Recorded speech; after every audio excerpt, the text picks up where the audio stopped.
Paano kung ikaw lang ang nakakaalala sa taong mahal mo at siya hindi ka niya kilala? Actually watching these.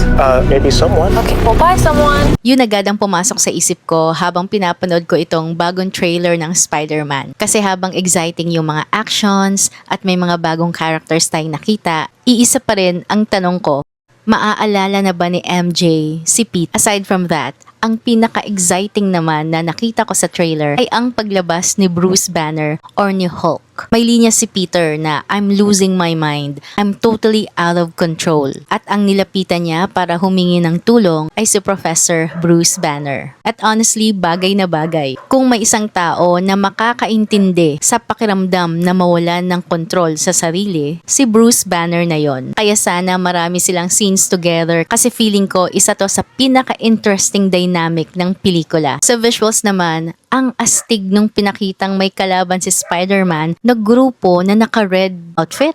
Pero ang pinakamalaking tanong pa rin sa akin ay kung maaalala na ni MJ at ni Ned si Peter. O isa na naman itong emotional roller coaster na kailangan pa nating makapanood ng isa pang Spider-Man movie para malaman kung naalala na nga nila si Peter. May moment sa trailer na nasaktan talaga ako for Peter. Yung merong kasamang lalaki si MJ. Tapos yung lalaking yon hinawi yung buhok ni MJ sa mukha. Nasaktan ako para kay Peter kasi hindi naman papayag si MJ or ng isang babae na gawin yun sa kanya kung hindi siya komportable sa taong yon. Oh no, may boyfriend na ba si MJ sa Spider-Man version na to? Pero sa kabila ng lahat, gusto ko pa rin yung overall feel ng trailer. Andoon pa rin yung warmth ni Peter Parker, andun pa rin yung kabaitan niya, andun pa rin yung pagiging hopeful niya kahit marami siyang pinagdadaanan. At feeling ko yun ang dahilan kung bakit maraming nagmamahal kay Spider-Man o Peter Parker. Hindi dahil siya yung pinakamalakas, kundi dahil kahit na paulit-ulit na siyang nasusugatan, pinipili niya pa rin bumangon. Overall, super excited na ako sa Spider-Man Brand New Day. Excited na ako sa mystery, pero higit sa lahat, sobrang curious na akong malaman kung magkakabalikan dito si MJ at Peter.